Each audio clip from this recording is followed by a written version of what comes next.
Assalamualaikum warahmatullahi wabarakatuh. Saya Alia Safira Putri dari kelas TI 2001. Di sini saya akan menjelaskan materi pertemuan 2 pada mata kuliah analisa kebutuhan sistem yang berjudul pengenalan software, SDLC, dan juga tahapannya. Yang pertama, pengertian software atau perangkat lunak. Software atau perangkat lunak adalah serangkaian program komputer, prosedur, dan dokumentasi yang melakukan berbagai tugas pada sistem komputer. Serangkaian instruksi yang memberikan tugas atau fungsi tertentu pada perangkat keras atau hardware komputer. Selanjutnya ada 2 jenis utama perangkat lunak. Yang pertama ada perangkat lunak aplikasi yang dibuat untuk memenuhi kebutuhan pengguna akhir dan mencangkup program-program seperti pengolah kata, spreadsheet, dan aplikasi bisnis khusus. Dan yang kedua ada perangkat lunak sistem, yaitu menyediakan layanan, dasar, dan fungsi kepada perangkat keras serta aplikasi perangkat lunak lainnya. Di sini ada jenis-jenis perangkat lunak. Yang pertama, perangkat lunak sistem, yaitu mengelola sumber daya komputer, memberikan antarmuka untuk pengguna, dan menjalankan program. Yang kedua ada driver perangkat keras, memungkinkan sistem operasi berkomunikasi dengan perangkat keras seperti printer, keyboard, dan mouse. Lalu ada utilitas sistem, yaitu menangani tugas-tugas umum seperti manajemen file, pematuhan kinerja, dan perawatan sistem. Lalu ada perangkat lunak aplikasi, yaitu pengolahan kata. Contohnya seperti Microsoft Word dan juga Google Dokumen. Selanjutnya ada perangkat lunak desain grafis, yaitu seperti Adobe Photoshop untuk pengeditan gambar dan desain grafis. Lalu ada perangkat lunak keamanan seperti antivirus dan juga firewall. Lalu ada perangkat lunak pengembangan seperti Visual Studio. Selanjutnya perangkat lunak navigasi dan peta seperti Google Maps.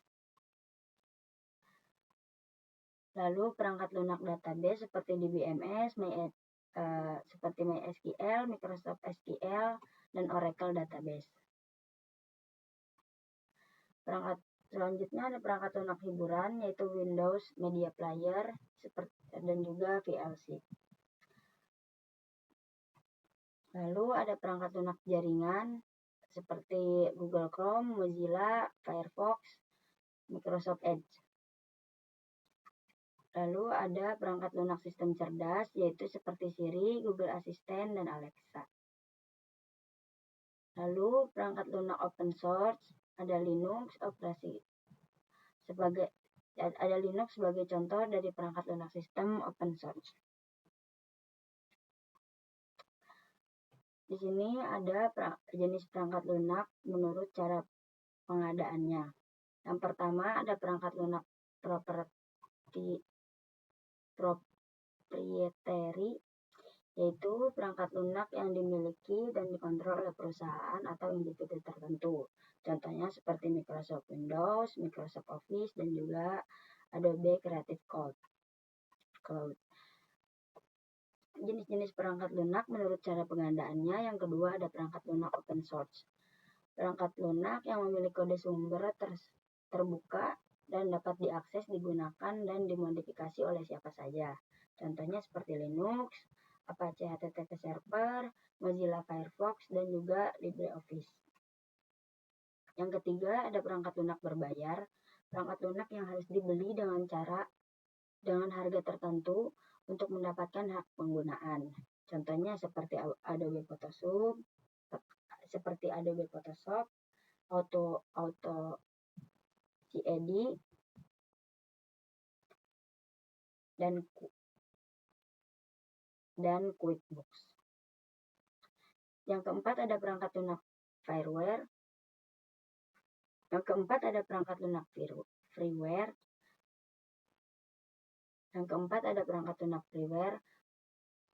Perangkat lunak yang dapat diunduh dan digunakan tanpa biaya. Meskipun gratis, hak cipta dan lisensi perangkat lunak tetap dimiliki oleh pembuatannya.